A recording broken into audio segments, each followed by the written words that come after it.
Uma tempestade de neve castiga Washington, D.C., conforme um voo rotineiro para a Flórida decola.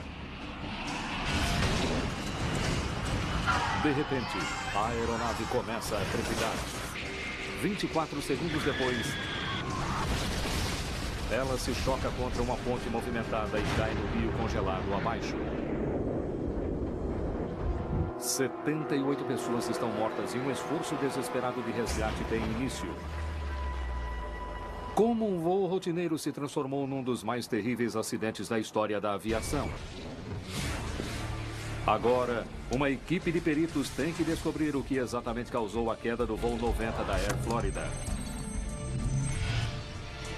Desastres não acontecem simplesmente. Há sempre uma sequência de eventos críticos. Decifrem as pistas e façam a contagem regressiva dos últimos segundos que antecederam ao desastre. Segundos do desastre.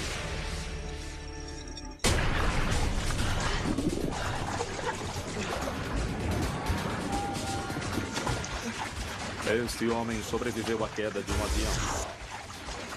Agora, conforme a aeronave afunda, ele luta mais uma vez contra a morte.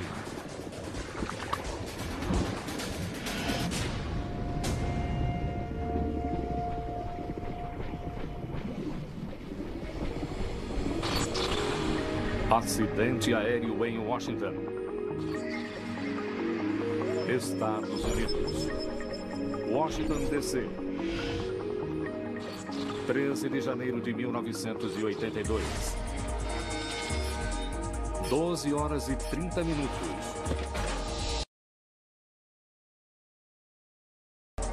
Joe Stiley, um executivo de uma grande empresa de telecomunicações, chega ao Aeroporto Nacional de Washington com sua secretária, Nick. Joe e Nick farão uma viagem de negócios a Tampa, Flórida. A decolagem está prevista para as 14 horas e 15 minutos a bordo do voo 90 da Air Florida. Voar faz parte da vida de Joe. Ele é ex-piloto da Marinha e seu emprego envolve viagens regulares por todo o mundo. Naquela época, provavelmente, eu voava num 737 uma ou duas vezes por semana. Era quase uma rotina para mim fazer o que eu estava fazendo aquele dia. Lá fora não há nada de rotineiro no tempo. Washington, D.C. está enfrentando um dos piores invernos em décadas. A temperatura cai para menos 4 graus centígrados durante uma fortíssima nevasca. Nick estava definitivamente ansiosa para ir para um lugar onde estivesse calor. Ela disse, eu trouxe o meu biquíni, você? Eu nem tinha pensado em levar um calção. O Aeroporto Nacional de Washington fica a apenas 5 quilômetros ao sul do Capitólio, às margens do rio Potomac. É um importante aeroporto para voos que atravessam os Estados Unidos e o Canadá. Num dia normal, mais de 400 aeronaves aterrissam aqui. Mas hoje há um esforço para manter o aeroporto aberto durante a forte nevasca. 13 horas e 38 minutos. Todos os voos permanecem no solo enquanto a neve é removida das pistas. Espera-se que a operação dure 1 hora. Sentimos informar que, devido às condições adversas do tempo, todos os voos serão adiados por pelo menos 1 hora enquanto a neve é retirada das pistas. No portão 12, o voo 90 da Air Florida, um Boeing 737, é detido pelo atraso. Parece que a coisa piora a cada ano. É, eu sei. Eu encaro a chuva, mas essa neve... O capitão Larry Whitten tem 34 anos, é pai de família, tem 2 filhos. Roger Pettit, seu primeiro oficial, tem apenas 31. É ex-piloto da Força Aérea Americana, com um excelente histórico de voo. Mas ambos têm menos que 3 anos de experiência pilotando 737s. Às 14 horas, o voo 90 começa a embarcar seus passageiros com 20 minutos de atraso. No voo de 2 horas para Tampa, a aeronave terá apenas metade da ocupação. São 71 passageiros adultos e 3 crianças pequenas. A comissária Kelly Duncan, de 22 anos, ajuda os passageiros a embarcar. Para ela, seu emprego é um sonho que se realizou. Eu amava minha vida de comissária. Sempre que eu ia para qualquer lugar com meu uniforme, as pessoas comentavam, e era algo que eu me orgulhava e que eu realmente gostava de fazer. Perto de Joe e Nick estão Priscila Tirado, seu filho Jason, de 2 meses, e seu marido José. Estão se mudando para a Flórida, onde José arrumou um emprego na indústria de construção. 14 horas e 20 minutos. O capitão Whitten acredita que o aeroporto reabrirá em breve. Ele ordena que a tripulação do solo inicie o processo de degelo do 737. Certo, pessoal, pode começar. É um procedimento de rotina para remover a neve e o gelo da aeronave antes da decolagem. Mas uma sequência de outros atrasos mantém o voo 90 no portão 12 por mais 1 hora. A limpeza das pistas demora mais que o esperado e uma fila de voos atrasados se forma. Ao pessoal a bordo só resta esperar. Lá fora, a tempestade de neve continua. Eu via que a neve acumulava sobre a aeronave e por toda a volta dela. Nevou o tempo todo que ficamos lá.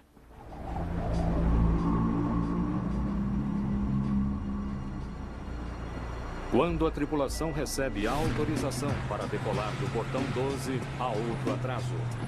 O gelo sobre a pista faz o 737 se movimentar com dificuldade. Estamos muito pesados. O capitão Whitten decide ajudar acionando o empuxo reverso dos motores. Certo, pessoal, vou acionar os reversores. Tem certeza? Não se preocupe, vai dar certo.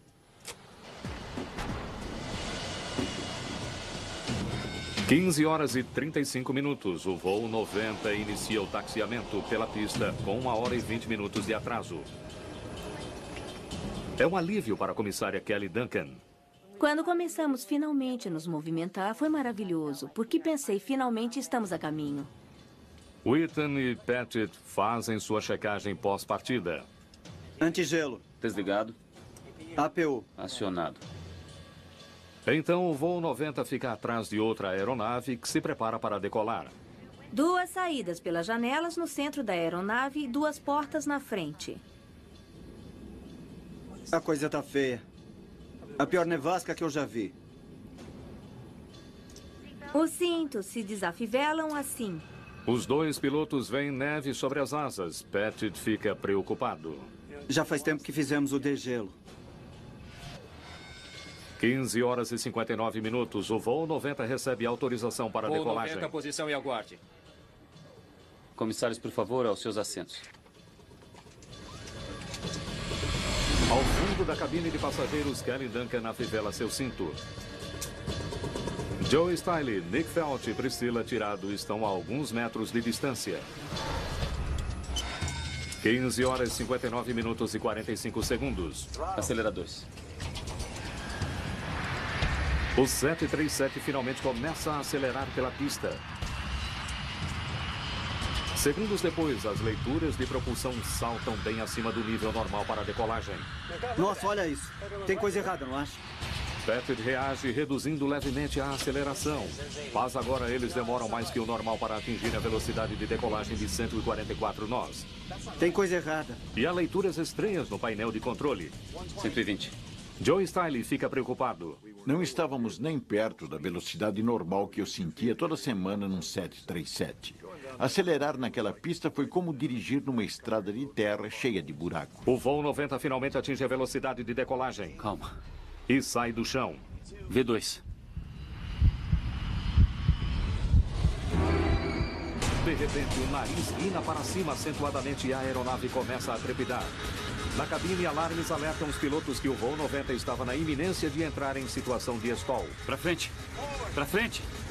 Os pilotos precisam agir em segundos ou a aeronave de 46 toneladas e as 79 pessoas a bordo irão simplesmente cair. A inclinação do nariz para cima do voo 90 gera muita resistência e a aeronave perde velocidade rapidamente. Calma. Só precisamos de 500. Se a velocidade diminuir demais, o 737 irá escolar e cair. Velocidade vertical. O capitão Witten ordena que seu primeiro oficial, Pettit, abaixe o nariz do avião empurrando o manche para frente. Pra frente, pra frente. Mas ele não pode baixar demais ou o avião irá parar de subir. Vai, sobe mais. Conforme o tremor se intensifica, o ex-piloto Joe Stiley teme pelo pior. Lembro-me claramente de pensar como saio deste avião agora. E sabendo que já era tarde demais, eu já me despedia de tudo. 12 segundos após a decolagem, o voo 90 tinha voado 1 quilômetro. 500 metros à frente, a neve pesada criara um congestionamento na ponte da Rua 14 sobre o rio Potomac. O pedreiro Marion Grant Jr. está parado sentido norte. Seu caminhão mal saíra do lugar em 15 minutos. O trânsito não se mexia. Ficávamos parados por uns 3 minutos, aí andávamos uns 2 metros, mais 2 metros. 16 horas e 53 minutos. De apenas 107 metros, o voo 90 de repente para de subir e começa a cair. O capitão Witten pressiona os aceleradores para obter máxima propulsão. Mas é tarde demais. Os motoristas sobre a ponte da Rua 14 ouvem o barulho das turbinas. Estamos caindo. Larry, estamos caindo. Eu sei.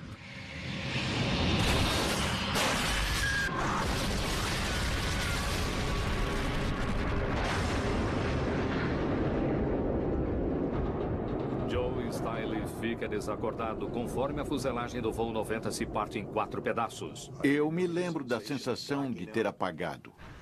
E me lembro de dizer para mim mesmo, Deus me ajude.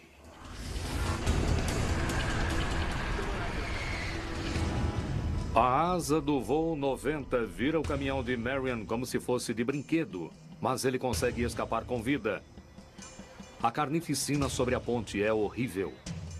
Vi um homem ser esmagado, sabe? E vi um outro que parecia que foi decapitado.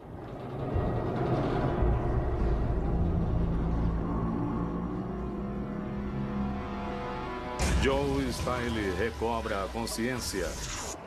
Seus ossos estão quebrados em 67 lugares, mas agora ele tem apenas segundos para escapar mais uma vez da morte.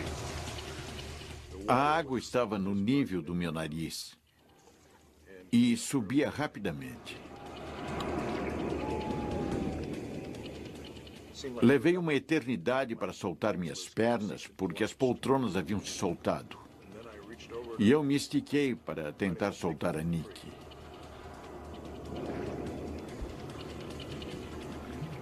E conforme eu ia para a traseira do avião, eu soube que ia escapar porque de repente eu vi um brilho de luz na água.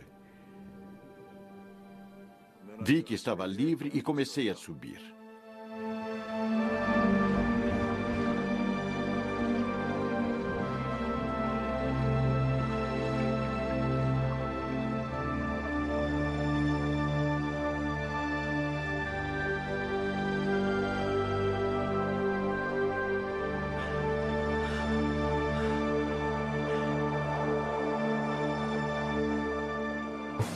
Testemunhas atônitas juntam-se sobre a ponte. Um cameraman faz esta filmagem minutos após o acidente. O 737 inteiro, com exceção da cauda, desaparece. Joe e Nick conseguem chegar a esta ilha de escombros com outros 4 sobreviventes. Um deles é a jovem mãe Priscila Tirado. Outro é a comissária Kelly Duncan. Ela está desnorteada. Eu não me lembro de nada da queda. Num minuto eu estava no avião quentinho e no outro na água gelada. A temperatura da água é de 1 grau centígrado. O corpo só sobrevive a estas condições por cerca de 30 minutos. Tanto frio chega a doer. É como se espetassem facas na gente. O serviço de emergência chega minutos depois. Mas seus barcos infláveis não conseguem atravessar o gelo. É um golpe devastador para Kelly. Realmente eu senti que toda a minha esperança se esvaía. E pensei que era daquele jeito que eu ia morrer. Mas eu sentia que não estava pronta para morrer. Aqueles passageiros sobreviveram à queda de um avião. mas agora vão congelar até a morte, a menos que sejam resgatados em minutos. 16 horas e 6 minutos. Unidade de resgate aéreo da Polícia Florestal dos Estados Unidos do Parque Anacostia, a 2,5 km do local do acidente. Aviação da Polícia Florestal, oficial Gaelic. É a torre. Estão reportando uma aeronave desaparecida, ponte da Rua 14. Dan Usher é um piloto experiente veterano do Vietnã. Ele age imediatamente com o paramédico Gene Windsor. Eles sabem que a visibilidade está péssima e que o Eagle 1, o helicóptero da Polícia Florestal, não foi projetado para serviços de resgate pesado, mas estão determinados a ajudar. Fizemos o que tínhamos que fazer, o que fomos treinados para fazer e o que as pessoas esperavam. 16 horas e 10 minutos. Lenny Skutnik, de 28 anos, chega ao local do acidente. Lenny viu a confusão em seu caminho para casa quando saiu do escritório onde trabalhava no centro de Washington. Ele fica assustado com o que vê. Quando eu cheguei à margem do rio, foi uma sensação assustadora. Estava nevando. Sabe aquele silêncio quando neva? E tinha alguém gritando por socorro lá do rio. Eu fiquei todo arrepiado.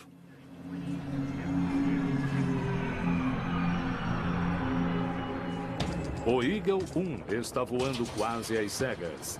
Don é obrigado a procurar por ruas que ele sabe que levam à ponte da Rua 14. A única visibilidade que tínhamos era da parte inferior do helicóptero, que é uma visibilidade bem limitada. Gene Windsor improvisa cordas mais longas. 16 horas e 22 minutos. Os 6 sobreviventes estão na água congelada há 21 minutos. Seus membros estão dormentes. Eles não conseguem mais mover as mãos. Estão perdendo as esperanças. Mas então ouvem o Eagle 1 se aproximando. De repente eu senti o whoop, whoop de um helicóptero.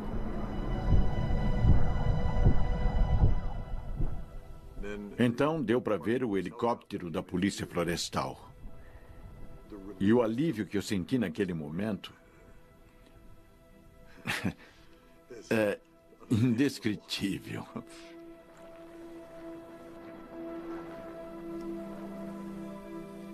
Eu nunca tinha ouvido nada tão lindo quanto o som daquele helicóptero naquele dia. Don vê os sobreviventes agarrados à cauda do voo 90. Percebemos assim que os vimos que cada segundo era crucial entre vida e morte para tirá-los do rio. O primeiro sobrevivente resgatado pelo Eagle 1 foi Bert Hamilton, de 41 anos. Então, Gene joga uma de suas cordas improvisadas para a comissária Kelly Duncan. Eu só me lembro de olhar para o céu e ver aquela corda pendurada. Aí eu a amarrei ao redor do meu corpo e eles me puxaram.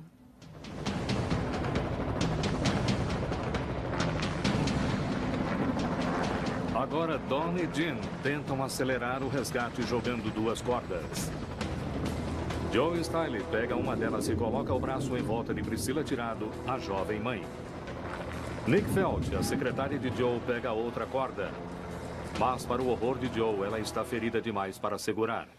Foi a pior sensação, porque se tinha uma pessoa que eu gostaria de ajudar primeiro era Nick e eu não podia. Segundos depois, Joe deixa Priscila escapar. Eu não sabia ainda, mas havia quebrado os dedos da mão esquerda e o meu braço também. O Eagle 1 deixa Joe em segurança. A tripulação sabe que Nick boiará com o salva-vidas. Priscila é a prioridade. Após 30 minutos na água congelante, suas chances de sobrevivência são escassas. Lenny Skutnik está horrorizado com o que observa da margem. Ela estava perto bastante para eu ver a expressão em seu rosto. E seus olhos pareciam vidrados e parecia que ela estava entrando em choque. Por várias vezes, Priscila não consegue se segurar. Traumatizada, exausta e temporariamente cega pelo combustível da aeronave, ela começa a afundar. Lenny percebe que não consegue mais observar. Foi demais para suportar. Eu realmente pensei que ela fosse morrer se eu não entrasse para pegá-la.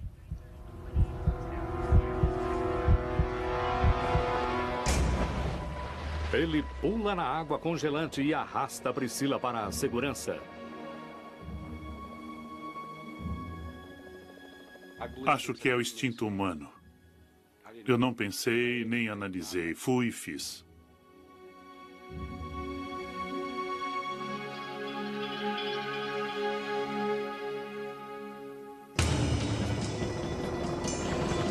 O Eagle 1 agora volta para buscar Nikki.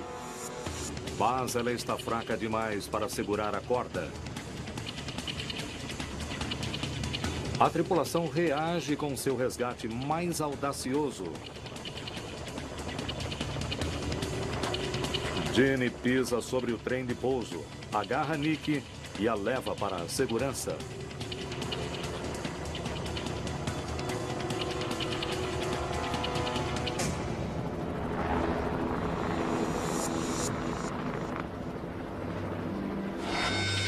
Às 16h35. A operação de resgate termina. A sexta pessoa que se agarrava aos escombros, cuja mão vemos aqui, havia desaparecido. Mais tarde, é identificado como Arlan Williams, um bancário de 46 anos. 74 pessoas dentre passageiros e tripulação do 737 estão mortos, incluindo o bebê e o marido de Priscila tirado. Mais 4 pessoas morrem sobre a ponte, totalizando 78 vítimas fatais. 5 pessoas sobrevivem à tragédia, mas por pouco. Eu fraturei o crânio, quebrei o nariz, quebrei os ossos da face, o maxilar. Todos os dedos da mão esquerda estavam quebrados. Fraturei a perna direita e a esquerda foi esmagada. Quebrei os 2 pés. Mas fora isso, estava bem. Ah, sim, tive hipotermia. A notícia do desastre é transmitida para todo o mundo. Algumas das vítimas morreram no impacto, mas a maioria se afogou nas águas geladas do rio Potomac. E uma pergunta não quer calar. Como um voo rotineiro se transformou num dos mais terríveis desastres aéreos dos Estados Unidos? Agora, uma investigação detalhada revelará a sequência de eventos que levou à queda do voo 90 da Air Florida.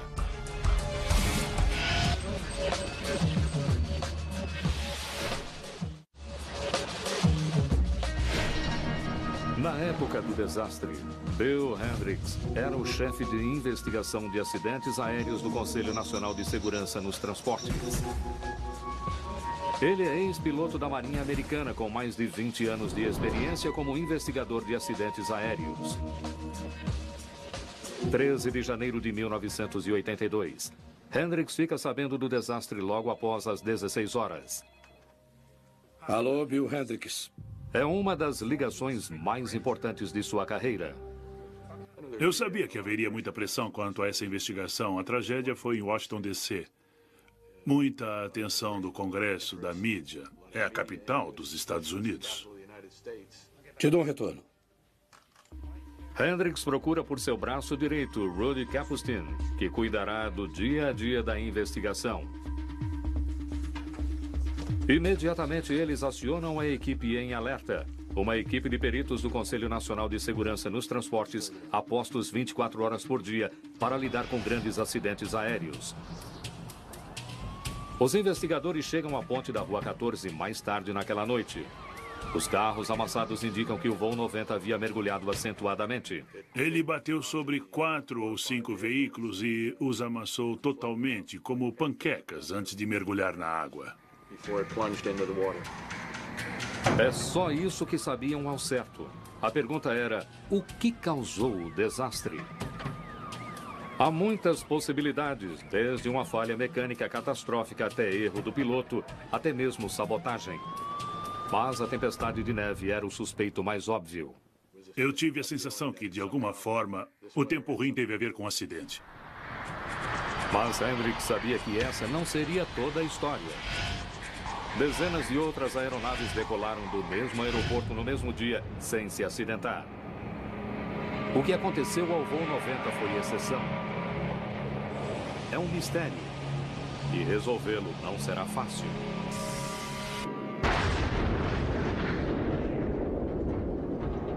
Os escombros do voo 90 e as pistas que eles podem conter estão no fundo de um rio congelado. E os 2 pilotos estão mortos. Portanto, não se saberá o que aconteceu na cabine se os mergulhadores não encontrarem a caixa preta com as gravações. As gravações são sempre a primeira coisa que procuramos. Através do gravador de dados de voo, sabemos altitude, direção, velocidade. E através do gravador de áudio da cabine, conseguimos os últimos 30 minutos da conversa da tripulação dentro da cabine. 14 de janeiro de 1982, cedo na manhã seguinte, embarcações da Guarda Costeira Americana quebram o gelo e chegam até os escombros. Eles juntam esforços com o Exército e a Marinha para realizar uma enorme operação de resgate encabeçada por uma equipe de 82 mergulhadores. Hendricks e sua equipe montam a base de suas investigações numa sala de conferências num hotel Marriott próximo. Enquanto os mergulhadores se concentram em recuperar os corpos, os investigadores começam a entrevistar mais de 200 testemunhas. Como investigadores, somos treinados para nunca adivinhar. Palpites são bons, mas têm que ser corroborados por fatos. A equipe começa questionando a equipe de solo que fez o degelo do voo 90 no Aeroporto Nacional de Washington. Qualquer falha nesse procedimento poderia ter deixado neve e gelo grudados na aeronave, um fato com consequências desastrosas. A sustentação de que uma aeronave precisa para voar é criada por um fluxo regular de ar sobre as asas. Uma camada de gelo ou neve congelada sobre as asas causa um distúrbio que pode reduzir a sustentação e aumentar a resistência drasticamente. Os peritos chamam esse problema de contaminação. A equipe de solo insiste que o voo 90 foi totalmente degelado antes de taxiar para a pista. Mas os investigadores vão mais fundo e descobrem um fato intrigante. O operador que degelou o lado direito da aeronave, por engano, pensou que a temperatura estivesse a menos 2 graus centígrados. Na verdade, estava a menos 4. Como resultado, ele pulverizou menos do que a quantidade recomendada de agente anticongelante em seu lado da aeronave. Os investigadores acreditam que estão prestes a fazer uma grande descoberta. Eles decidem examinar o processo de degelo mais detalhadamente. Nós analisamos todo o processo de degelo usado naquele voo, qual era a mistura de fluidos de degelo, como eles foram aplicados. Eles testam a solução de degelo usada no voo 90 e descobrem algo ainda mais perturbador. O fluido continha metade da quantidade esperada do agente anticongelante, glicol. Então, a pulverização de degelo foi de alguma forma mais fraca do que o painel de controle do operador indicava. Como isso pôde acontecer? A equipe examina cada componente do veículo de degelo usado no voo 90 e encontra a resposta. Uma válvula especialmente calibrada na mangueira por onde passa o glicol tinha sido substituída por uma válvula não modificada. O resultado, um fluxo reduzido de glicol para a mangueira. Então, não foi apenas o lado direito do 737 que não recebeu glicol suficiente, mas toda a aeronave. Não foi um completo processo de degelo que fizeram naquela aeronave. Não foi nada bom, foi medíocre, na verdade. Mas os investigadores sabem que isso não é prova conclusiva de que o voo 90 estava contaminado por neve e gelo quando decolou. A equipe de solo usou a mesma unidade de degelo em outra aeronave sem acidentes. Então, apesar de abaixo do padrão, ela ainda poderia ter atingido seu objetivo. Se Hendrick pretendia confirmar seu palpite, ele precisaria de mais evidências.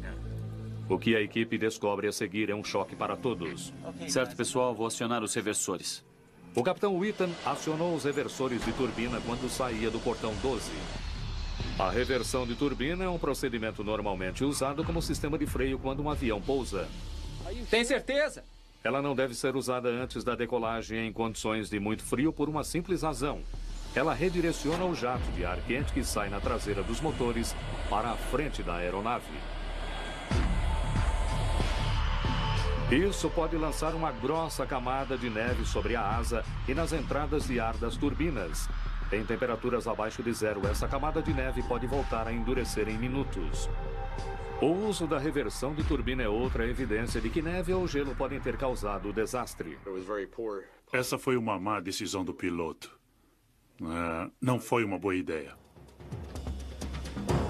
Então, Hendricks faz mais uma descoberta. Um membro da equipe encontra uma foto extraordinária. É uma foto do voo 90, tirada por um passageiro de outro avião aproximadamente às 15h20, apenas 10 minutos após o término do degelo. A imagem está granulada, mas mostra que já há neve fresca sobre a aeronave. A fotografia é outra evidência de que o 737 deve ter sido contaminado após ter sido degelado, independentemente da qualidade do serviço executado. No quarto dia da investigação, a maioria dos corpos foi recuperada. O foco da operação de resgate pode agora se voltar para os escombros. As partes do avião são levadas para um hangar no Aeroporto Nacional de Washington para análise detalhada, mas não fornecem mais provas. E as duas caixas pretas ainda estão desaparecidas. Encontrá-las é uma tarefa desencorajadora. Os mergulhadores estão equipados com aparelhos de sonar. Mas os escombros estão espalhados sobre uma área onde a água está escura e congelada, do tamanho de um campo de futebol. A mídia está ávida por respostas, mas o porta-voz do Conselho Nacional de Segurança nos Transportes, Francis McAdams, ainda não pode anunciar nenhuma descoberta. Não teremos respostas até conseguirmos todas as evidências. Os investigadores voltam-se para a carta que ainda não haviam jogado: os sobreviventes. Os sobreviventes de um acidente de avião ouvem sons, sentem solavancos, ouvem rangidos e ruídos. Eles fornecem muita informação. Joe Style descreve como o voo 90 trepidou violentamente antes de cair. Seu depoimento confirmou as suspeitas dos investigadores. Eles sabem que isso pode ser o resultado de gelo e neve atrapalhando o fluxo do ar sobre as asas. Mas então Joe revela que o 737 parecia lento demais durante a corrida para a decolagem. Qual seria o motivo?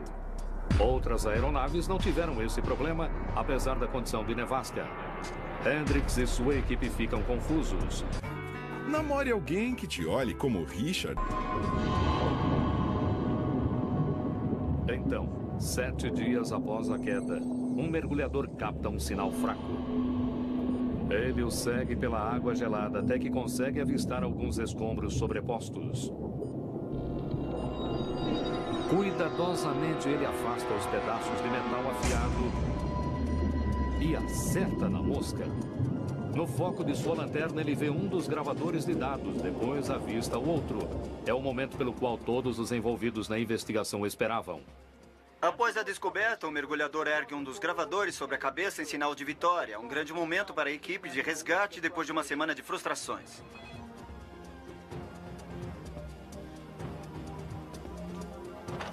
Acharam os gravadores. Muito bem! Quando a equipe fica sabendo que os gravadores foram encontrados e resgatados, é uma surpresa muito agradável.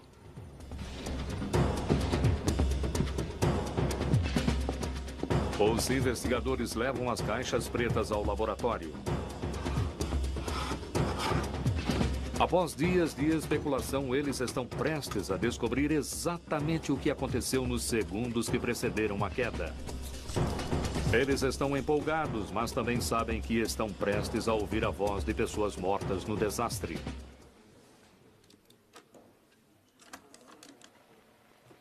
A coisa tá feia. A pior nevasca que eu já vi.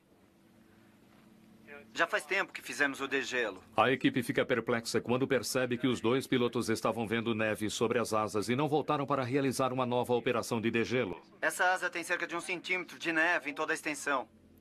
Tem um pouco na minha.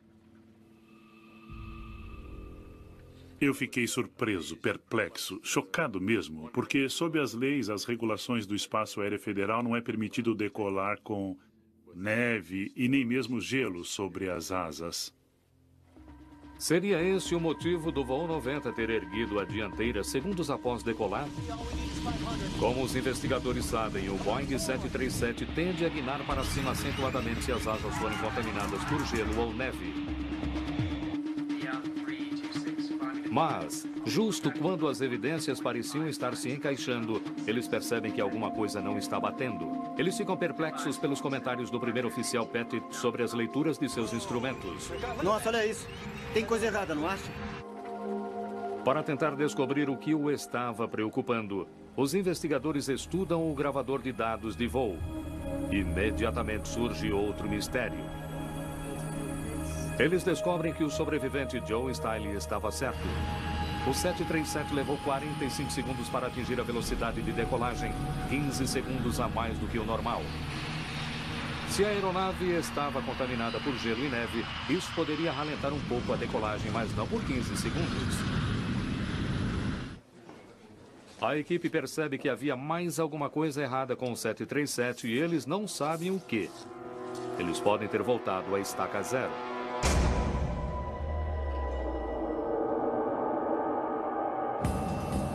Os investigadores conseguem pensar em apenas uma coisa que poderia ralentar a decolagem de um 737 drasticamente: propulsão insuficiente dos motores. Mas por que a tripulação decolaria sem pressão suficiente nos motores? Parecia uma ideia absurda. O mistério não pode ser resolvido examinando-se os motores, pois eles ainda se encontram no fundo do rio Potomac. E o voo 90 estava equipado com um gravador de voo pré-digital que não monitorava os níveis de propulsão. Só resta uma opção: estudar os baixos sons dos motores que os gravadores de voz da cabine captaram. Usando uma técnica chamada análise de espectro do som, eles traduzem essas frequências de som em leituras da pressão do motor, ou EPR. Está 1,7. Muito baixo. Os resultados são chocantes. Ambos motores estavam funcionando a um nível de pressão, ou EPR, de 1,7. Mas o EPR de decolagem do 737 deveria ser de 2,04. A equipe fica perplexa. Parece que os pilotos decolaram sem força suficiente. Nossa, olha isso. Tem coisa errada, não acha? Como isso pôde acontecer? Ligado. Pressão de partida. Subindo. Os investigadores ouvem a gravação de voz da cabine inúmeras vezes procurando por pistas. Aí eles atentam para um pequeno detalhe. Aquecimento da cabine. Ligado. Antigelo. Desligado. APU. Acionado. Dá para ouvir de novo? Cintos de ombro. Os investigadores estão atônitos. Desligado. Foi A isso que ele gravação disse. não é boa, mas o capitão Witten parece dizer desligado quando o sistema de antigelo do motor é mencionado. Antigelo. Desligado. Antigelo da asa, desligado. Hendricks percebe que uma pequena palavra pode solucionar o mistério por trás do desastre.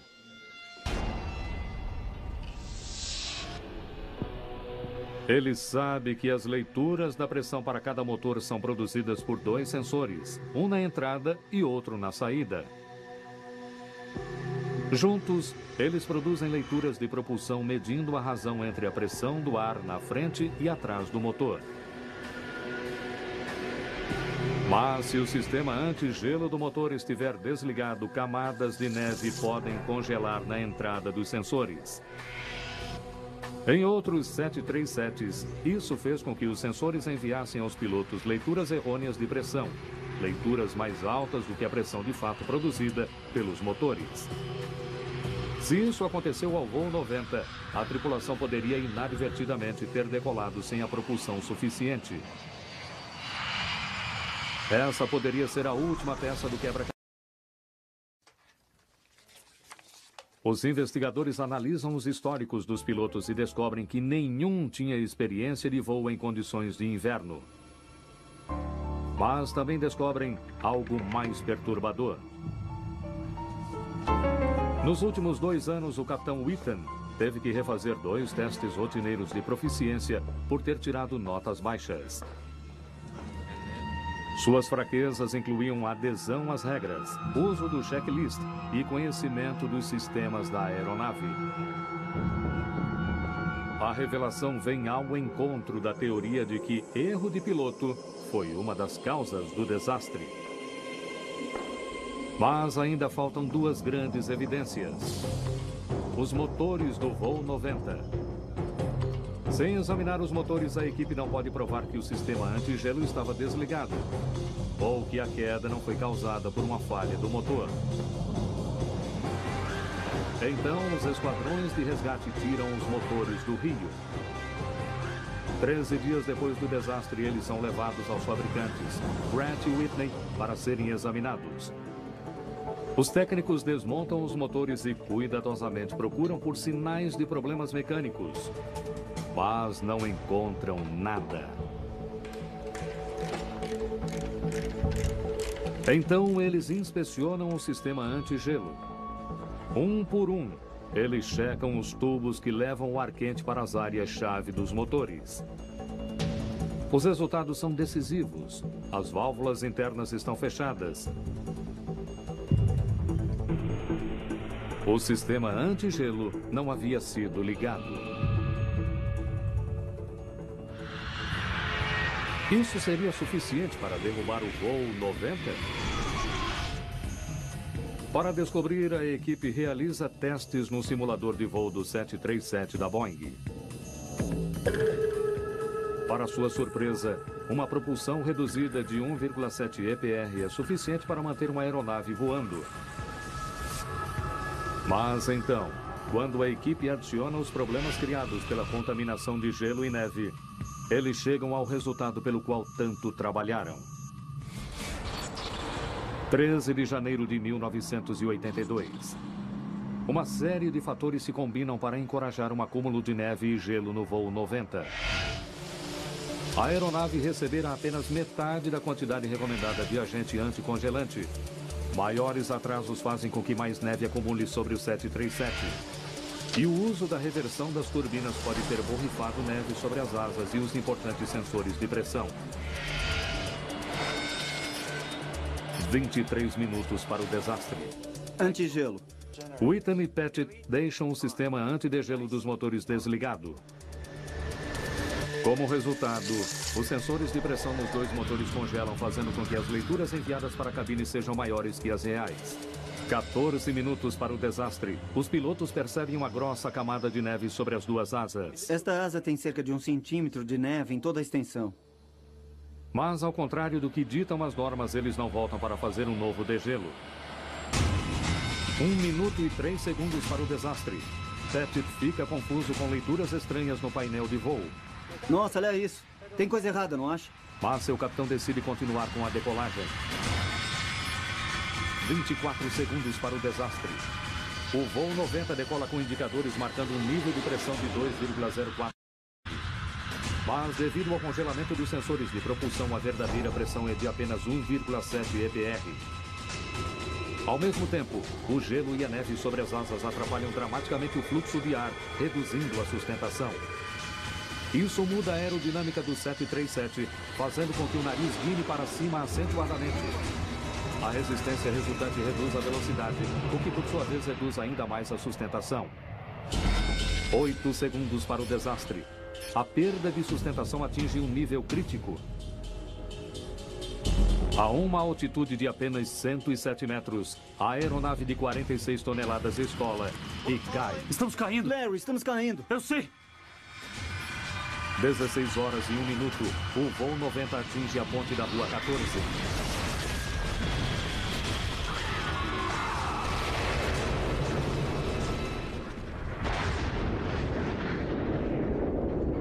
O desastre causou 78 mortes, incluindo aqueles que morreram sobre a ponte.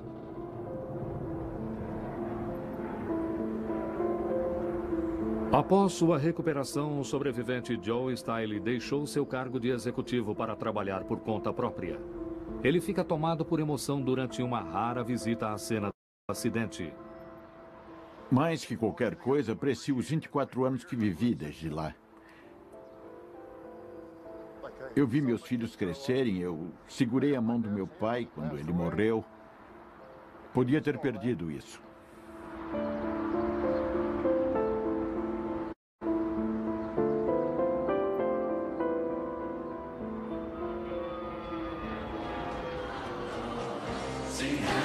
Comunidade de Cristo. Para a comissária Kelly Duncan, o desastre foi uma virada. Minhas preces foram atendidas quando eu ouvi o helicóptero chegando. E em vez de fugir de Deus, de repente comecei a correr para ele. Ela largou seu emprego como comissária e agora é professora numa escola batista em Miami. Depois do desastre, autoridades da aviação emitiram uma série de diretrizes para melhorar radicalmente os procedimentos de degelo de todas as aeronaves. Elas incluem medidas específicas para evitar que os sensores de pressão fiquem bloqueados por gelo. Com as mudanças, o ar ficou mais seguro para qualquer aeronave que decole em condições de inverno. Versão brasileira: Centauro.